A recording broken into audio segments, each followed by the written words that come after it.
Coming up this week on Sporting Journal Radio, it's the walleye opener. It's going to be a jig bite, and that's traditional. And that rod is pinned to the gunnel. I absolutely could not move it. I think we have some later duck hunting opportunities in Minnesota.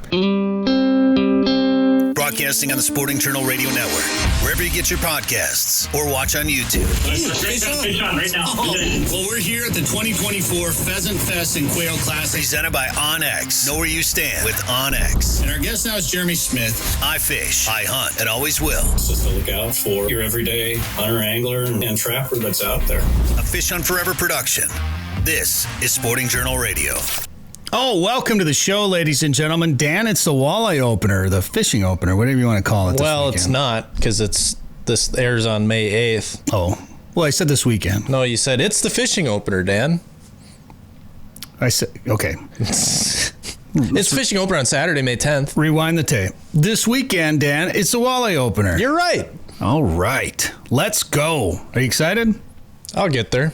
Yeah. Once you're on the way up to the cabin. Well, yeah. In the boat. Yep.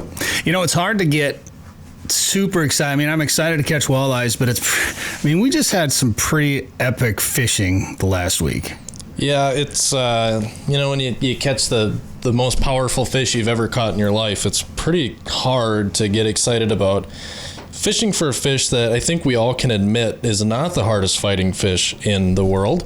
Walleyes are really, really fun to catch. And yeah, they do fight hard at times, especially when they get bigger. But let's be real, a 15-inch walleye, you're not catching it for the ferocious fight it puts up. For your stomach. For your stomach, or just for the satisfaction of the challenge walleyes can be to catch. What a trip to Florida that we just had. Thank you, Lois Croft from Florida down there, Inglewood County. So it's Punta Gorda, Inglewood Beach, pure Florida. It was just an unreal trip with Captain Jay Withers, Captain Tom Knapp, Captain Jesse McDowell, and Captain Kelly, his wife. That just had a great, great trip. And we're going to show you some of the clips of catching these giant fish coming up later in the show. We were down there with Pat Kalmerton, too, which is... Have you been on a trip with him yet, Dan? I've been to Glow conferences. He was at the SJR 500. Oh, yeah, that's right. It's no fun at all when he's around. We have zero fun. And, and I've gone on a couple of trips aside from those two, and he was with us down there in Florida. So we had a great time. We're going to bring Pat on the show to talk about his experience. He's on, where he went straight from Florida to Niagara River. Yep. You were going to ask me if I knew. Yeah, but I knew you knew. I do know. It's fishing opener this weekend. Yeah, it's this weekend. Yeah. It's a true story. Frank Campbell bringing him up there. We were hoping to get up there too, but we had to come home. And then there was an aglow trip to Fort Myers. Right, we could have done 15 days on the road from Florida to New York to Florida. Would have been unreal. Yeah, that just sounds like too much. No, never. Too much airplane time. Never. Well, we'll talk about our trip to Florida. We'll talk to Pat, and also Joe Henry will check in from Lake of the Woods. I think he's going to have a guest with him, too, one of the resort owners up there. We'll find out who that is coming up later in the show. But, Dan, first, who are the sponsors this week? Lake of the Woods Tourism. Lake of the Woods is the walleye capital of the world. Plan a trip for this summer to Lake of the Woods at lakeofthewoodsmn.com. OnX Hunt. See private land boundaries, offline maps, and more. Take 20% off new membership with the code SJR20. Haybell Heights Campground and Resort. Fish Devil's Lake this summer. Learn more at haybellheights.com. Tasman Lake Lodge. Catch world record lake trout and giant pike at Saskatchewan's Tasman Lake. Learn more at TasmanLake.com. Prairie Sportsman, the last episode of the season, is here this weekend. Watch episodes anytime at the Prairie Sportsman YouTube channel. And Guardian Eagle Resort, plan a trip for next summer to the Ontario waters of Guardian Eagle Resort. Fly directly from the Twin Cities. Learn more at GuardianEagle.com. How's it going, Dan? Good. Take a breath. Oh, I got pizza on my shirt already. How'd you do that? Well, I was guessing I spilled pizza on it. Huh. Yeah, right when we had pizza right before the show. Dang it. Look at that. All right. Anyway, we're going to do some headlines right now brought to you by Tasman Lake Lodge. Trophy lake trout and northern pike fishing in scenic northern Saskatchewan is waiting for you at Tasman Lake Lodge. You may have just seen us up at Tasman on In Fisherman. We did a couple In Fisherman episodes up there last summer that I know just aired on the Outdoor channel. Might still be airing right now. So watch for it and then go to TasmanLake.com to plan your trip. Opening day is June 14th. So we have some headlines for you. Headlines. All right, so I think we can be excited and celebrate a little bit of success here, Dan. Why is that? That I think we have some later duck hunting opportunities in Minnesota. Hashtag make duck season late again, at least for the southern zone. You know, we all scratched our heads when back in 2020, Minnesota took their 3 zones and combined the south zone and the central zone into the same dates. Like, that doesn't make any sense. Why have 3 zones? Because we're allowed to have 3 zones as per our flyaway framework. Why have 3 zones if 2 of them are going to be exactly the same?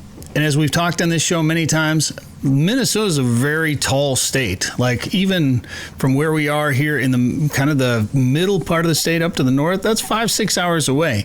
Plus going down, it's another, 3-4 hours to the southern part of the border. So it's a big state. You can't necessarily have the same dates all the way across it. And now it looks like we are going to have a longer split in the southern zone. Guess how many days, Dan? Even though I know you already know the answer. Well, so do you want me to actually give the answer or guess? Yeah, go ahead. 12. 12, you're right. It's amazing. 12 days for a split in the southern zone this year. So northern zone will be 60 days continuous. Central zone will be open, and then we'll close for 5 days and then reopen and finish the season. In the southern zone, they'll be open, then close for 12 days. So everything will open September 27th through October 5th. Central zone will close for 5 days and then reopen October 11th through November 30th, and then the southern zone will close October 5th and reopen October 18th and go through December 7th. So longer split in the south zone this year, Dan.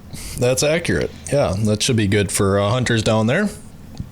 And I would, so I'm reading this from Outdoor News, by the way. Tori McCormick has an article on Outdoor News. Thank you very much, Outdoor News, for this information. They interviewed Nate Huck, Minnesota DNR migratory game bird consultant, who said, our survey results indicated the majority of hunters in the South Zone prefer the longer split, and when we combined in 2020, there's some criticism that we were not fully utilizing all 3 zones. You don't say.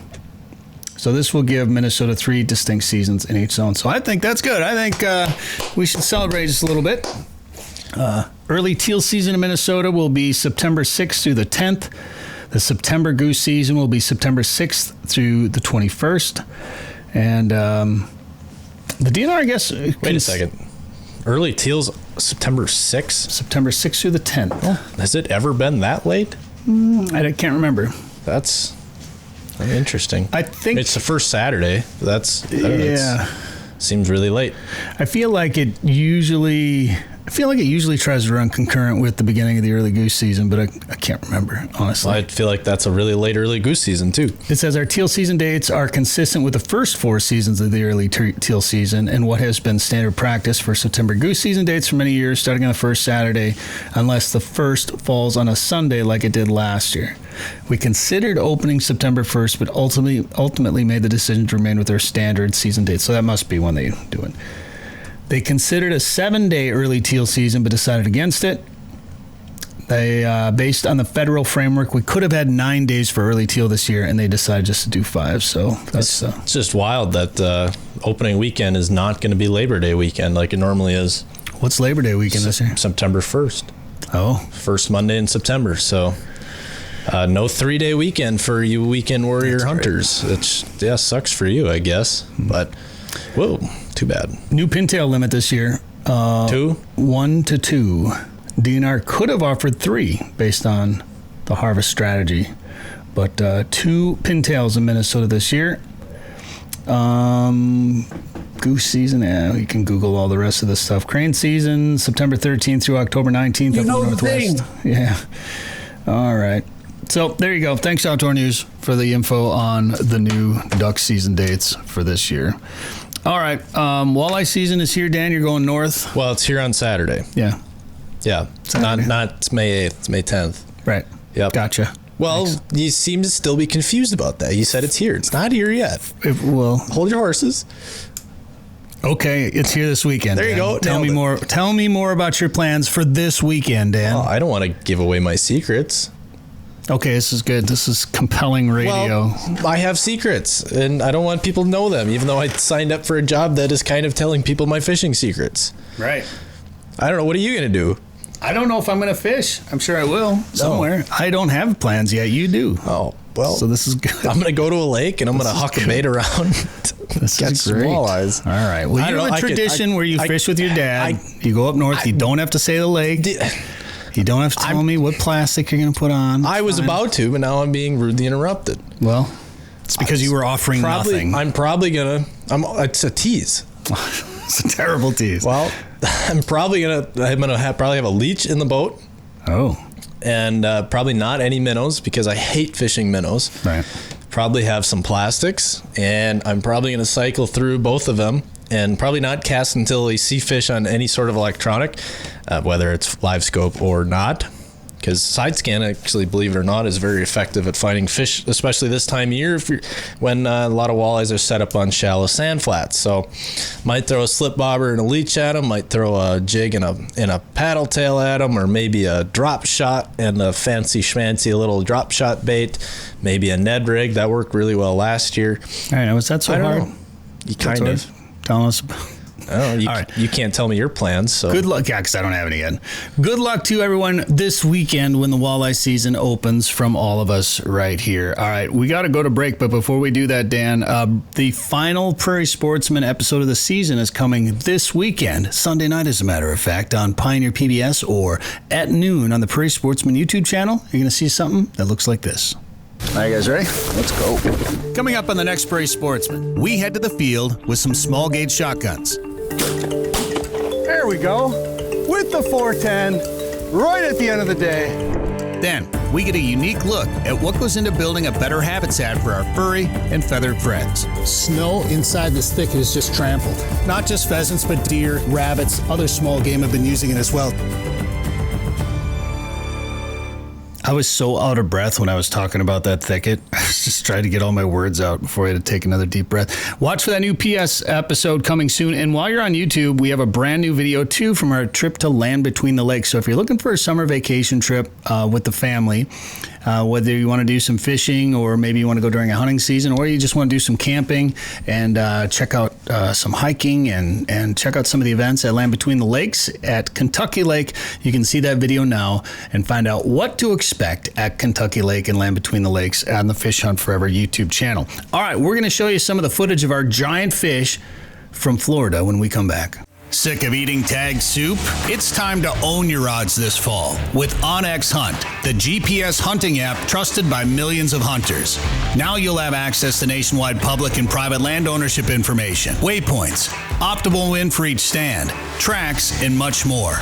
All at your fingertips. Go to onxmaps.com/hunt and use code SJR20 at checkout to receive 20% off your membership. That's code SJR20. Well, we had a chance to go down to Florida and fish for tarpon, Goliath grouper. Dan, you caught some snook and mangrove snapper, is that? Yeah. Remember that? Some little rod benders. It was an unreal trip. Thank you, Lois Croft. Met Lois through AGLOW, the Association of Great Lakes Outdoor Writers, and she invited us to come down and do some fishing. And I know Scott McInthune had been down there, and Carrie Zilka had been down there recently down in Florida checking it out. And we went down with Pat Kalmerton, who we're going to talk to as well here on the show a little bit about the experience. But Dan, we've caught some big fish, from sturgeon up on the Rainy River to big lake trout up at Tazen. These fish are on another level down there. Nothing compares to a saltwater fish. As a kid, you'd see some TV shows on the Outdoor Channel and stuff in magazines and guys holding these big fish out in the ocean. Wow, this is so cool. And I always kind of turned my nose up to it, and I don't really know why. It never interested me. It was almost like the African safari hunt thing. It's right. Just seems like it's such another level that it just never really seemed to interest me. I wanted to watch shows about things that I got to do that were in my backyard, and saltwater fishing was just never a thing that I got to do. Never was interested in it. And part of it, I think, was always the mentality of that you were about 150 miles offshore, just trolling around, catching big marlin and whatnot. And that's trolling's just kind of going by the wayside for things I really like to do. It's effective. I'll still do it, but it isn't at the top of my list. So for us to get the chance to go catch these massive, massive, massive fish that fight harder than anything we've ever felt inshore. We're like a 25-foot boat, if even that, 22, 23-foot boat. Never made any massive, massive runs. We were never in giant waves. We never left Charlotte Harbor, and we caught actually small Goliath grouper. And by small, I mean 170 pounds. We caught big tarpon, 120-ish pound tarpon, and they get bigger than that. Oh, and it was just some of the most insane fishing experiences that I've ever experienced. Putting even the fish aside, just where we were was the Boca Grande Pass was absolutely nuts. Boca Grande, it's kind of legendary, tarpon capital of the world. And let's show a little bit of Pat's fight with a tarpon with Captain Jay Withers. He has Guidelines TV, just in a beautiful boat. And just chaos. This is so, Pat. Look at those back muscles. Yeah, that's right. We'll ask Pat about this in the next segment, but this is Pat. It's just nutty, the chaos right away. There's the tarpon jumping, and then all of a sudden it's over there. Like, I don't know how it got from there to there so fast. But a little bit later in the fight then, if you want to go to the next clip, that tarpon gets chased by a shark. So here it is in slow-mo. There's the tarpon going up, and it's a shark taking a swipe at it. So we saw bull sharks. We saw hammerheads. There were sharks all over the place down there. And it became not just a battle of us fighting these big, giant fish, Dan, but, getting used to the gear and the equipment. Sometimes it got a little wavy while you were in the boat and you're fighting these fish. And then you had to keep them away from sharks. It's just up the difficulty factor another level and keep them away from sharks. But we also got to fish in a really unique place with Captain Tom Knapp. Really, what place? Really, what did I say? Unique place? Maybe that's what you said. I heard a really nude place. Really unique place. Okay, thank you. And there might have been some people without their clothes on. They were in their homes, Probably but not. We're in these canals with these beautiful houses around us. So it was a unique place because you weren't out at Boca Grande Pass. You were in these canals with all these homes around, and then we were using light gear to catch some of the smaller tarpon, the juvenile tarpon, although this one ended up being a pretty nice fish. And as I cast out, I wanted to make sure the GoPro was running, so I handed Pat my rod for 1 second just to make sure take the GoPro off my head, make sure it's fired up and running. And as he's handing the rod back to me, this tarpon hit it. So as I grabbed the rod, it's jerking out of my hand. I figured it was Pat messing with me, and sure enough, there was a tarpon on it. And I just want to show you these two jumps here in 1 second as I move to the front of the boat, and you can see just how much air. This is probably one of the reasons why people like tarpon fishing so much, just because of how much air they get. They come flying up out of the water, and they always tell you, right, to drop. There's one, and here comes a second one right away. Look at that. So cool. And they always tell you, drop the rod, point the rod at the fish, drop the rod. But in the heat of the moment, I don't think I did that once, Dan. Probably not. And to be clear, so when we were out in Boca Grande Pass fishing for the adult tarpon, the giant tarpon, we're using heavy gear. I might have been 8,000 series reels. While we're in the canals here, that's a 7-foot medium, might have even been a medium light rod with 10-pound braided, 2,500 series reel. Exactly what I use for all my walleye setups. So insane. And you're doing battle with a tarpon. This one Tom called the Silver Prince, or well, he probably said it with more of an accent because he's straight from England. Right. Silver That Prince. sounds like Australian. I always go Australian when I try to do British. But anyways, thank you to Jay. Thank you to Tom. And then we actually spent 2 days in the boat with Jesse and Kelly McDowell, a husband and wife team, and we fished for Goliath groupers. We also fished for tarpon out at Boca Grande, but we fished for Goliaths too. And Dan, walk us through this fish catch right here. Well, so you're using a massive rod. Like the line, when we'd move spots, Kelly would just hand line the line in instead of having to reel it all in, because it's 800-pound test line. And then a giant rod that's not even bending, as I'm hooked up with this Goliath grouper here, but you're sitting there with a stingray on a circle hook just over the side of the boat, and the fish will come by and boom, it'll hit it. You'll feel it, and so you feed it line, basically. You drop your rod tip all the way to the bottom, and then you just start reeling it, and Jesse will back the boat up, and all of a sudden you're hooked up with this Goliath. and it'll just go on a run. And when it decides to go on a run, there's nothing you can do but just make sure you don't let go of the rod. You're not moving it. You're not stopping it. It's just going. Like right there, it's on a run. That rod is pinned to the gunnel. I absolutely could not move it until the fish decided to stop. Then it's okay. Let's try to regain this ground, and you reel it back up. And then the grouper says, yeah, I'll do this again, and goes on another giant run. Their fins are so big that when they decide to move, they are moving, and you just have to let it do its thing. And it's not a long fight, even with the bigger grouper. They don't have a lot of endurance, but it's just raw, pure power. It's like a smallmouth bass mixed with a lake trout with the fin of a piranha on top. So strong. Just kind of a wild fish. Look how big those flippers are there. He figured that was over 150 pounds, and that's a small one, starter fish that he called them. Yeah. Giant. That was a finishing fish for me. I was tired. Yeah. All right. Well, we stayed at a place called Tarpon Real Estate is a company. They have rental homes that you can stay in while you're down there. Ours had a pool in the backyard. It was a really nice place. It had 3 bedrooms and 3 bathrooms for us, full kitchen, so we were able to just stock the fridge. I mean, we stocked the fridge basically with breakfast and lunch stuff to bring on the boat, but otherwise we went out for seafood every night because that was all part of the plan and part of the experience. We went to seafood places, we went to tiki bars every night, and kind of experienced what it was like just to be relaxing in Florida during a trip. We wanted to see what a trip there would be like so we can capture it and show it to you if you want to take a trip like that. So, and the coolest part about that area and all those restaurants, it's not a touristy area. Yeah. It's not Disney World. It's not Fort Myers where and Fort Myers is great too. It's the same area. You're actually probably fishing some of the same water if you go to Fort Myers to fish, but you go at the wrong time, you're going to have inundated with people there for spring break and spring training and this and that, which actually could be kind of the Tampa Bay Rays actually have their stadium smacked in. We drove by it like 6 times. I didn't see it. Yeah, that's there, but it's not Disney World. It's not Universal. Yeah. It's not Miami. So it's not a bunch of just spring breakers running around. It's just kind of a old Inglewood, especially, is just a fishing village. So you're there to fish. People are there to fish and to hang out, and it's just a neat little area that's not overrun with a bunch of tourists. I've had zero desire to take a beach vacation. I've dated a lot of girls who are like, well, let's go to Mexico or Florida and lay on the beach, and I'm like, no, let's go to Alaska, or Saskatchewan or something like that. I'm gonna vote for Florida trips moving forward this time of year, but it's gonna be in like this Inglewood, Punta Gorda area because it's exactly what it is. It's a fishing community built on fishermen and just years and years of seafood anglers and sport fish anglers and things like that. And it's so you get that Florida, that kind of beachy, palm tree, tiki bar experience, and then you go fish.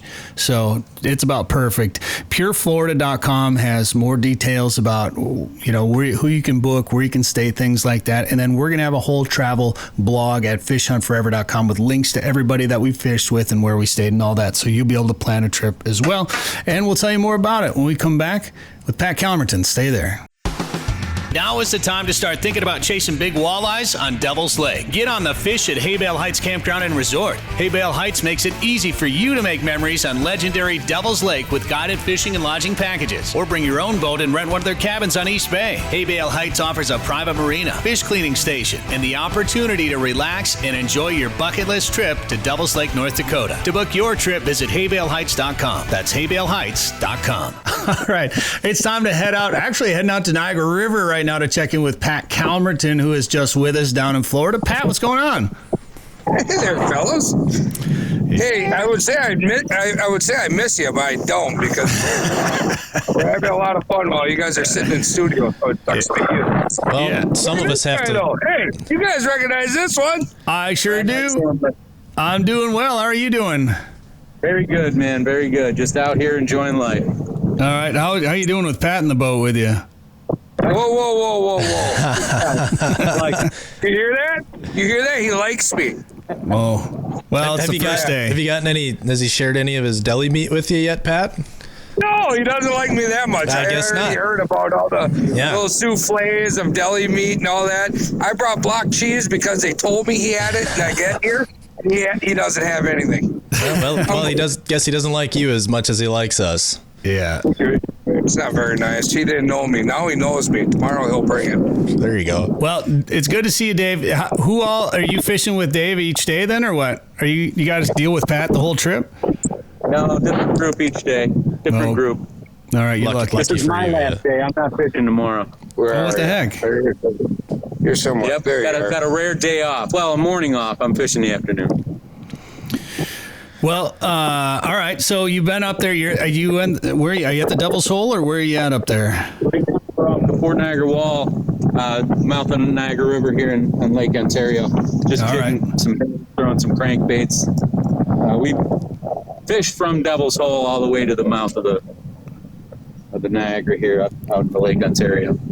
Well, so yeah, I'm jealous. We had a lot of fun the last couple of years going up there and fishing with you guys up there. Say hi to Frank for us too. And Pat, it was hard for us to do it. I know you found a way to get up there after our trip to Florida. But I guess if you're going to follow up a trip to Florida, that's the way to do it, because we're just kind of setting into depression mode here, I think, before the walleye opener this weekend for us. It's that was quite the trip down there to Florida.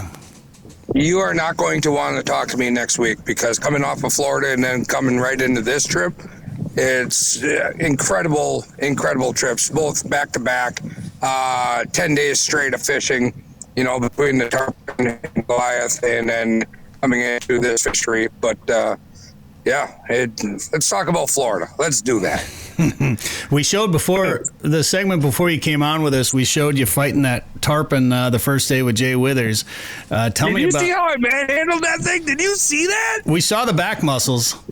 Man, the back. Hey, everything was so defiant. I'm like, look at that. Wow. What a man. Look at the back muscles on that guy. Oh, you got to go a little bit higher. Those are my jelly rolls are all there. There's the back bristles. Man, look at how that thing just skied out of the water. He's scared of me. He knew that he did not want to mess with me. What I thought was wild about that is he came up and all of a sudden he was like 20 feet to the left in a split second for the second jump. Like they're so fast. It's insane. Yes, they it's one of them things where you have to basically read the line. It's like fighting a Somali, right? So when you're fighting it, when he's coming up, and your rod tip better start coming down when that line starts coming up, or he's already 4 feet in the air and you're trying to catch up with him. And if that line ain't down, it's tough, So it was an incredible experience for sure. This out a little deeper, They say you have to bow to the king and point your rod down or point your rod at the fish when they jump like that. I hooked into 4, 5, 6 tarpon. I can't remember. Sweet brag. My point is, I don't think I pointed the rod at the fish any of the times. Like, I don't think I did it right at all anytime. I remember my first day of fishing too, so It's no big deal. Well, it's like you get so excited. And I mean, you catch a bass when you're 10 and you want that thing to jump and you want to rear back on it like this and give her the old crank, and it's not the way that they want you to do it down there for sure. It's incredible that you say that, because everybody that you talk to, or there's so many times that you'll be somewhere and they're like, tip up. Is that me screaming or are you guys screaming? No, Dan's getting a fire page. So, the fireman. There you go. Remember when we had a brush fire down there and he geeked out on the fire trucks that were going past? It was the coolest thing that I'd seen that day. Well, that minute, anyways. He's still nerding out about it. It was sweet. We were at Peace River Seafood. Oh, there it is again. Peace River Seafood Company, and I don't know how many rigs went by, and Dan's like, they're bringing that one? Must be a grass fire. Well, when it says brush number 3 on it, it's kind of a dead giveaway. I didn't see that. We have a giant platter of seafood in front of us on the plate. And Dan's just looking, fire truck. Oh, shiny. Look at this. Oh, man.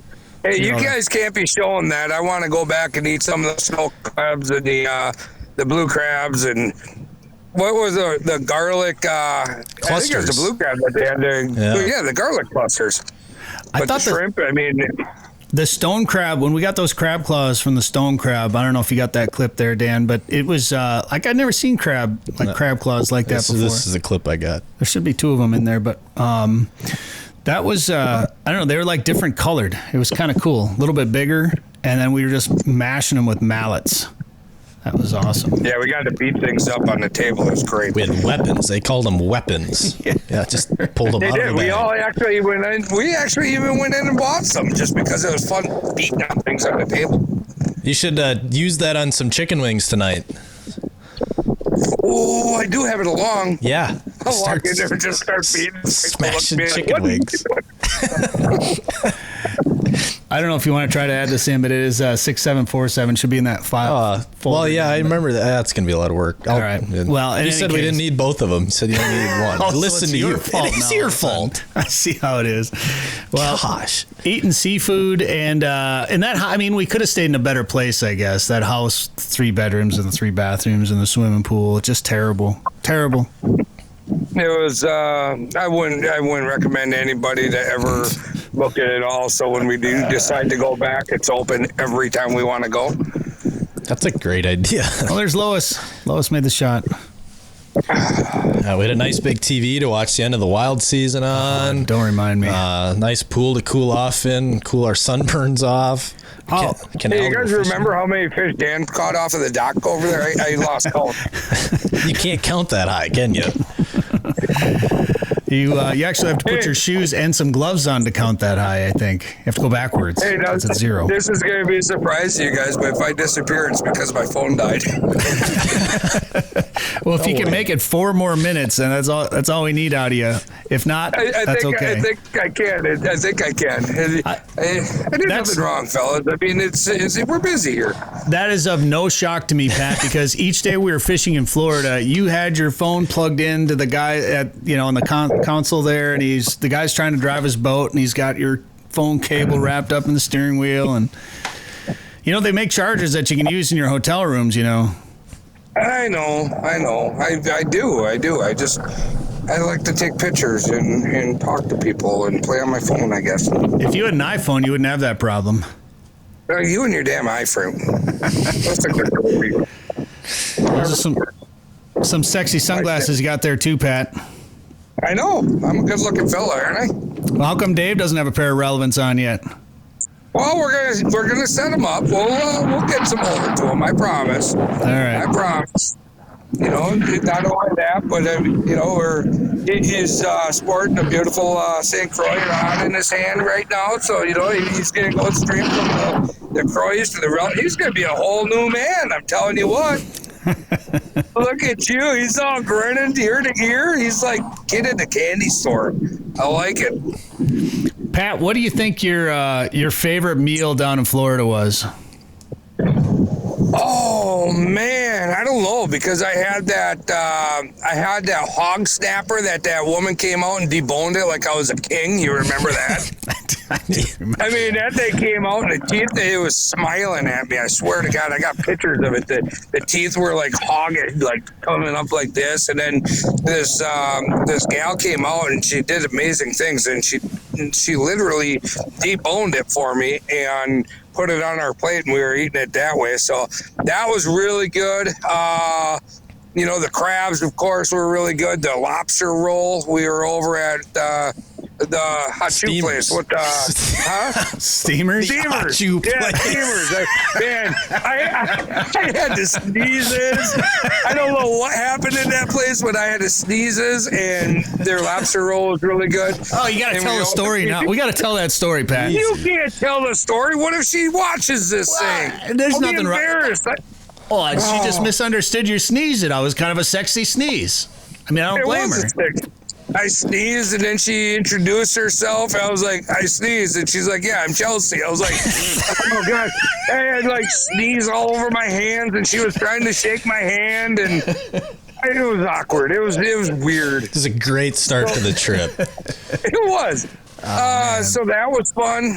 All the tiki. I know that we're talking about food, but the tiki bars were amazing. That 13-year-old gal that was singing. Oh my so Lord! Good. So good. She was so good. And the ambiance, all the sunsets, and the other dude that was playing the guitar there is Lakeside. The entire trip. Josie Sal is that girl's name, by the way. Josie Sal. She was amazing, and I want to mention her name because she's going somewhere. I got to hand feed some snook at the dock at Lake. Oh yeah. Lighthouse? The lighthouse at Stump Pass. So cool. We got a video of all this stuff you'll be able to see on the Fish Hunt Forever YouTube channel.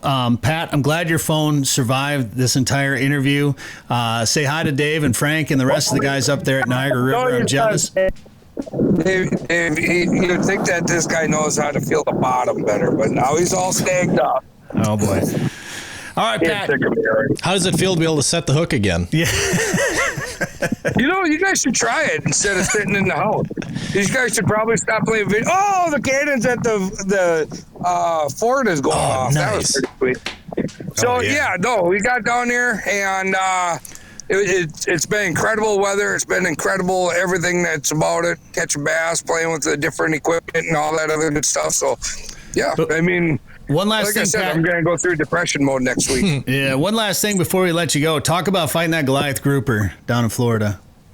The back muscles, baby. I mean, if you would go back, that thing, it was... Well, you mean the one that I actually hooked and not the 15 that I missed when Kelly started coming up? So Kelly came up and actually grabbed my line and hand fed this thing until I figured it out. But when I made 2 cranks and that rod just went wham, and then after that he did whatever he wanted to do to me. Those things have so much power honestly, if you've never fought a fish that totally controlled you at all aspects of the game, from the minute that it decided it was going to be hooked to the minute that you finally won that battle, it's both tarpon and grouper. And if you've never been on a trip to catch one or the other, or if you're lucky enough both, you need to do it, because I have never fought a fish with that much power. That grouper was insane, but the tarpon, that was hard. I mean, I got blisters on my hand, number 1, and number 2, watching a 100-pound fish or 125-pound fish come skying out of the water 4 feet in the middle of the battle, and the videos of him talking about, on the Humminbird, when he looked at those videos, and there's thousands of fish in that school. Yeah. And then when all the boats hook up and it's all chaos, it was super cool. I've never seen anything like that. I've been around a lot of boats and be like, oh, this is crazy. No, you haven't seen crazy until you have a tarpon on and you're getting harped on about rod tip up and the boat's in reverse and there's another. There were literally tarpon jumping in another boat next to us. Yeah. Do you remember that thing? That tarpon jumped in another boat. It's tarpon are chaos. Goliath groupers are just sheer muscle, like sheer strength. I thought that one was going to pull you in the water, Pat. It was crazy. All right. We'll let you get back at it. Thanks for taking a break out of your Niagara River experience there to talk about our trip down to Punta Gorda, pureflorida.com, Englewood County. Thanks again, Lois, and all the guides we had down there. Pat, we'll do this again. Good luck up there. Say hi to everybody, and thanks for being on the show. Sounds good. Thank you, gentlemen. See you in a couple weeks. If you want to catch a big walleye, go where the big walleyes are. Lake of the Woods is the walleye capital of the world, with a variety of resorts and lodging facilities offering full-service fishing. Lake of the Woods is also home to sturgeon, sauger, perch, trophy pike, muskie, smallmouth bass, burbot, and more. Plan your trip to Lake of the Woods today. Go to lakeofthewoodsmn.com. That's lakeofthewoodsmn.com. All right, it's time to head up to Lake of the Woods and start talking about the walleye opener with Joe Henry from Lake of the Woods Tourism. Joe, how's it going? Brett, doing good. I'll tell you, you talk about a fun week heading up to the Minnesota fishing opener. If this isn't a holiday, I don't know what is, man. This is it. Yeah, I guess it's on the weekend, but I think kids should get a day off of school somewhere in there to celebrate. Maybe a travel day or maybe the Monday after. Make it a 3-day weekend. I think it should be a holiday. And, if you're going to go catch walleyes, why not at the Walleye Capital of the world, right? Well, I'll tell you what, I think, is it Wisconsin? Don't some of their schools let out on Friday before the deer hunting opener? Yeah. So if that's the case, I think, maybe getting an extra day off prior to the Minnesota fishing opener would only be a appropriate for Minnesota, but I'm sure there might be some argument from educators. I don't know. They're going to argue that we got to keep those test scores strong. I don't know, Dan. Can you talk to your mom and your sister a little bit about that? Well, I feel like half the teachers probably take that Friday off anyways. At least the schools I went to, I had a lot of fishing teachers, so they probably said, see ya, we're getting a sub for Friday or Monday, and so might as well let the kids take a day off too. That's real life. I don't got to tell you guys, you got IQ, your intelligence, and then you got EQ, your emotional intelligence. And I think fishing really plays strong into that EQ, don't you? Well, I mean, it's all about your learning environment, right? And how better of a learning environment is being out on the water, catching fish. Doesn't Canada do something where you can take a day off if you have like an environment? Remember, because Trevor Montgomery brought his kid over to come goose hunting with us in the middle of the week, and it was like an excused absence for something, some field trip thing majig. I don't know. He made it a school day somehow. Well, it's a life experience. Yeah. I think you should get credit for that. It was cool. We need to start that here in Minnesota for sure. And bring those kids to Lake of the Woods. And Joe, you got a special guest there with you. Who you got there with you? I Joe? do, yeah. You know what? I thought it was appropriate because we have a meeting today at Wigwam Resort up at Lake of the Woods. Wigwam Resort is on the very end of Wheeler's Point. On the very end, if people know Lake of the Woods, you know Wigwam Resort. And Mark Armstrong Mark and Tina Armstrong are the owners, and this is Mark Armstrong. And I thought, since I'm here, since we're approaching the Minnesota fishing opener, Mark is absolutely entrenched in the fishing industry up at Lake of the Woods, the resort industry, et cetera, et cetera. I thought it'd be fun to bring him in. Yeah, we did some filming up there this year. Was that in August we were up there? Yeah, for the Warrior Tournament. Had a great fish fry. Yeah, that's right. Yeah. May have gone back for seconds. It's very possible. There was plenty. Yeah, it was very good. And I see how you framed that walleye perfectly between the two of you guys there in that shot. It's a nice fish right there up on the wall. Well, hey, listen, your AI song said it best. If you want to catch a big fish, you have to go where the big fish are. That's right. Walleye Capital, Lake of the Woods, and the Rainy River. Ladies and gentlemen, thank you very much. Well, Mark, let me talk to you for a second. You got opening day. People think about busy times of the year at their favorite destinations, things like that. Obviously, this is a tradition. It's the opener. How much work is it for you gearing up for this weekend? Oh, it's the springtime is always a lot of work. We get through all the winter stuff put away, and things start melting up and starting to green up, and so we got a lot of yard work, maintenance, and mowing, and getting the grounds looking good again. So everybody comes up and has that beautiful, picturesque view of 4 Mile Bay out here in front of us, and we have just getting the cabins all ready to go for everybody showing up. So yeah, it's been a lot of work this spring. What's your charter boats? The charter boats have all been in and out of the Lake of the Woods Marine Service, ready to go. They hit the water. We haven't put them out in the water yet. We don't have any trips lined up this weekend yet, so we're just kind of holding off on that. They got to get cleaned up a little bit, but they are maintained and ready to go. So we're excited for that here. So you got space if people want to bring their own boats up there and do some fishing. They could stay at your place? Yes. We have cabins and lodge rooms. We have 12 cabins and 14 lodge rooms here. Most of our cabins are almost rented this weekend here for opener. We have a great big, floating dock system for your boats to get tied up to, and don't have to bring them in and out of the water, and it's just a convenient location. They do have a neat dock system, Brett. It's one of those floaters where it's at hard poly, so it's sturdy, it floats, it's always at the right level to get in and out of your boat, yet it's easy on your boats, right? I mean, got power out there to charge them. Yeah, you also have, they got all that stuff, everything you need. And it's also kind of neat too. They're right next to the Wheeler's Point boat ramp, which is the largest boat ramp up here at on this end of the lake at the mouth of the Rainy River. So they're really kind of positioned ideally. They're out overlooking 4 Mile Bay. They're at the mouth of the Rainy River. That's right where it goes into Lake of the Woods. And Mark, actually this weekend there'll be fishing going on both sides of you, won't there? Oh yeah. The bay there'll be lots of boats out in the bay fishing, jigging that. There's walleye still hanging in that river system. There's still going to be some sturgeon guys out there, but biggest one targeting is going to be the walleyes this year, of course, this weekend. But the bay, it's a little bit dirty right now out in the mouth of the gap. I'm guessing it's a little bit dirty too. You get out away from that stained, dirty water, and you're going to find some good fish right out front. But I should ask this question too. A lot of people are talking to me this week, and they're like, "Hey, man, when that ice goes out late, Brett, the ice just went out this week, just a couple of days ago. But when the ice goes out late, that's a telltale sign that we normally catch big walleyes close to shore." Oh yeah. Yep, it's going to be right close. You're not going to be having to venture very far. And we got some warm weather this weekend. It sounds like it's one of the best openers we've had for its temperatures and weather-wise. The wind's going to be blowing a little bit out there, so it could be a little choppy and dicey there. But they're going to be out there in hordes, and just droves of people being out there going to try to get that elusive big 30-incher. Well, nice weather for you guys. It's going to be hot down here. We're about 5-6 hours south of you guys. I think they're talking about 80s and 90s. So, Dan, I know you. Maybe we need to head north for this week. Oh, I am. Yeah, I didn't invite you. And I know. So, sorry.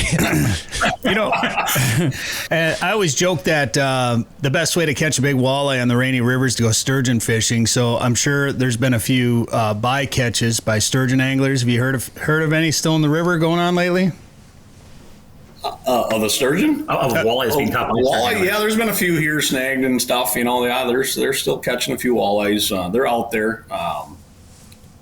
Guys are on social media. You see it's kind of fun because on social media you'll see them. Somebody will be filming, of course, with the phone, and they'll be cranking in a fish. It's not a real big one. They'll be cranking in, and all of a sudden it's a 27-inch walleye, and they with that big sturgeon tackle, they hoist it up into the boat, and they laugh and they take it off like, "Oh, that'd be a good one if they open it and they throw it back." And just like, "But that's a little one, Well, it is, but it isn't, right?" Yeah, seeing a guy. They call those the garbage fish. Yeah, and then they're boat flipping 27-inch walleyes. That's bait insane. stealers. Yeah, exactly. With that heavy tackle, Well, Mark, can you mention a couple of things that I think it's interesting to point out when you're gearing up for the season like you are? There's a lot of work that needs to get done that, everyone out there wants to be a fishing guide or a resort owner and live at the lake. And, oh, man, I'm going to be fishing every day. It's going to be great. I'll be on the water all the time. I'll have, sunglass tan lines and all this. I mean, there's some of that, but you are spending a lot of time like repairing docks and cabins and cutting grass and making sure that the experience off the water is just as good as it is on the water up there, aren't you? Oh, for sure. That's the most important thing is having the customer come up and have the best experience all the way around, whether it's in the cabin, the lodge room, or on the grounds, and especially out on the water. We got our full service bar, restaurant, everything. We have to get that ready to go and get that ice cold beer ready for you. So. And a second one, probably. There's a saying. There's a saying, and I know you've probably said it yourself, but where are you guys headed now? We're going over to get jiggy at the Wiggy. I've heard that once or twice. Maybe I've said it once or twice. I don't know. Not that you've ever done it. Not that you've ever, No. You know what I mean? Never once.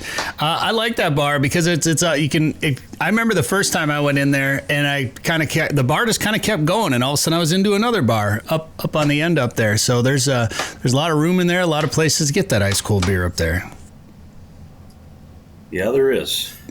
And I'll say this too. I mean, Mark's got Wiggy. We got one of the things about Lake of the Woods. We're so fortunate, for our resorts that do have bars and restaurants. We've got a variety of menus. We got some delicious food up here. And when you talk about getting your fresh catch cooked, if you're fishing on your own, you can clean your fish, or if you're fishing with a guide, they'll clean them for you. But then you also have the option for the resort to cook up your fresh catch, right? And you were mentioning for the Warrior Tournament. For the David A. Anderson Memorial Tournament that Wigwam hosts each August.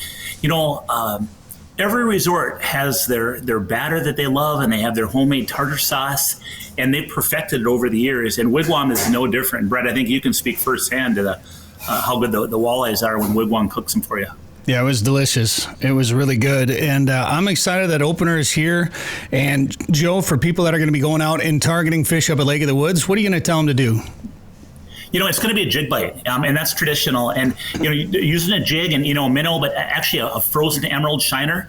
Hey, when you hook that emerald shiner, take that jig and you put that hook through the mouth out the gill, you push that up to the jig head far as you can, and then you'll be able to hook that shiner about 2/3 of the way back. That way, when a walleye whacks it, you'll get a better chance of a hook set on that walleye. The walleyes in the stained water don't mind one bit that you have that hooked up that way.